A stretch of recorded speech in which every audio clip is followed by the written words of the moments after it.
Sampulong participating schools nag-aandam na para sa liwat nindang paghampangan sa NCAA Season 99 Indoor Volleyball Tournament.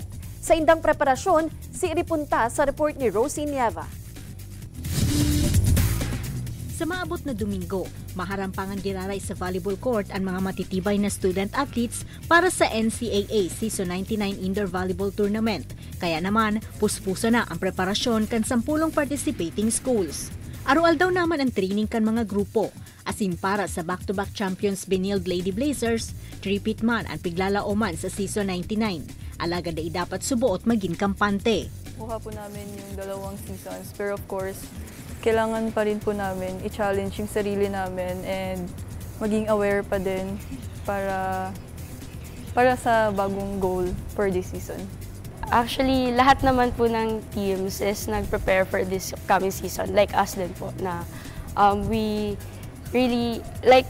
all want to be at the top naman. So, syempre, lahat naman po ng teams, syempre, like, diba, kailangan din ng hard work, lahat naman.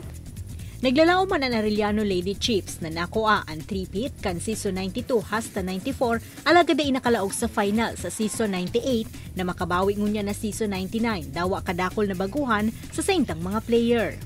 Una-una kakaibang players yung makikita nyo. Pangalawa, medyo mas palaban yung team ngayon. Yung problem namin last year about sa passing, sa libero, nakakuha ko na medyo kalidad na libero ngayon. Sinasabi ko sa kanila na hindi lang kayo yung naglalaro. May kasama kayo, madami tayo. So wag niyong ilagay sa sarili niyo yung bigat, yung pressure. Lagi niyong isipin na team tayo, hindi lang kayo mag-isa. Ready na ang Lady Blazers as in Lady Chiefs para sa Season 99 Indoor Volleyball Tournament. Pirang turog na sana, bakbaka na sa volleyball court.